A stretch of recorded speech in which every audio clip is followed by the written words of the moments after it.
Què vol dir això d'organitzar els objectius econòmics al llarg del temps? Si et fas aquesta pregunta, estàs a bon lloc. Benvingut al Repte Economitza't, un bon lloc per tenir i informar-se d'economia. En aquest vídeo parlarem de com organitzar els estalvis per complir els nostres objectius econòmics a curt i a llarg termini. Així que, comencem. Tenir un objectiu clar és fonamental per portar ratlla a les vostres finances. I cal tenir una cosa molt clara. No hem d'estalviar per estalviar.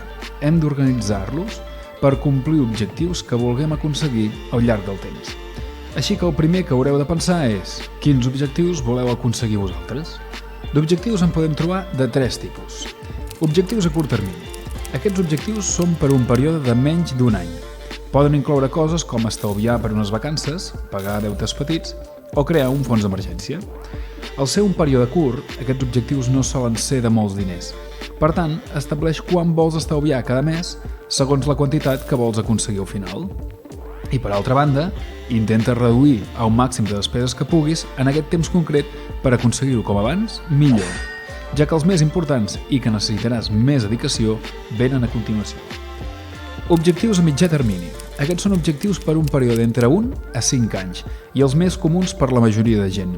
Inclouen coses com comprar un cotxe, estalviar per una entrada d'una casa o pagar algun deute més gran.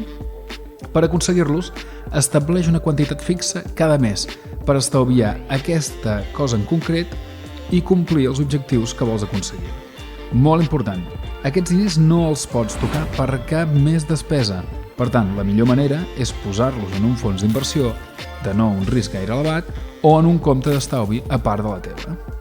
Finalment, els objectius a llarg termini. Aquests objectius són per un període de més de 5 anys i solen ser els que suposen més diners. Inclouen coses com estalviar per la jubilació, pagar l'educació dels fills o comprar una propietat. Per aconseguir-los, comença a estalviar com més aviat sigui possible. Una de les úniques maneres de complir aquests objectius, que se suposa tant temps, és marcar-te uns diners mensuals i posar-los a invertir en un lloc segur. I encara que sembli difícil, oblidar-te que els tens fins que arribi el moment. Una cosa que tenen els tres en comú és la necessitat de fer una revisió i un ajustament periòdicament per assegurar-te que vas pel bon camí i que estem aconseguint els nostres objectius. Què et sembla? Et veus capaç de començar? A la descripció tens un petit resum. I recorda, deixa els teus comentaris i segueix-me per més consells. I no oblidis apuntar-te al repte Economitza't.